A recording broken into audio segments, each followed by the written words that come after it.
For me, really feeling like I am Muslim and I fully have that conviction.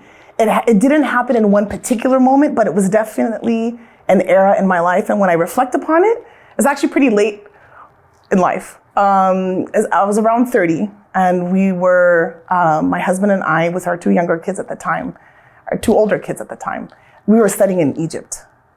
And growing up I was born and raised in California and LA.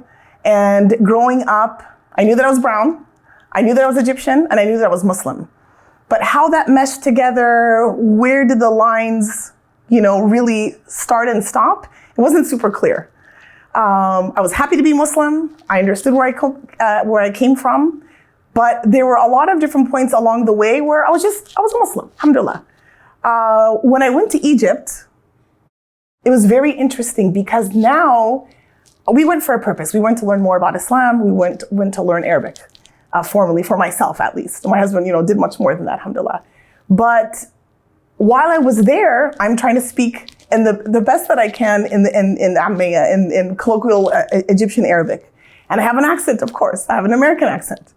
And so people would question me all the time. Oh, where are you from? Every single day, not just once in a while, every single day, every time I go buy something. I was the main, as I am today, I'm the main, I procure all the goods for our home. So, I'm going to the grocery store. Oh, you have an accent. Where are you from? Oh, wait, are you from Morocco? Oh, you have an accent. You look Egyptian, but what's wrong with you? How come you're talking like that? Are you trying to feign that you are, went to some fancy English-speaking school in Egypt? Are you trying to, show off? And so that happened all the time. So people questioning my identity, while in the meantime, hearing Quran, had the very big masjid right in front of us. I remember learning Surah Al-A'la because, every Yom al-Jum'ah, every Friday, that was the surah that the Imam read. And I remember I memorized it. It's probably the best surah that I know after Fatiha and the small surahs and Juz Amma, because I heard it so much. Learning Arabic every single day and almost every day in class, one-on-one with a teacher. God bless my teachers. God bless my teachers. They're amazing.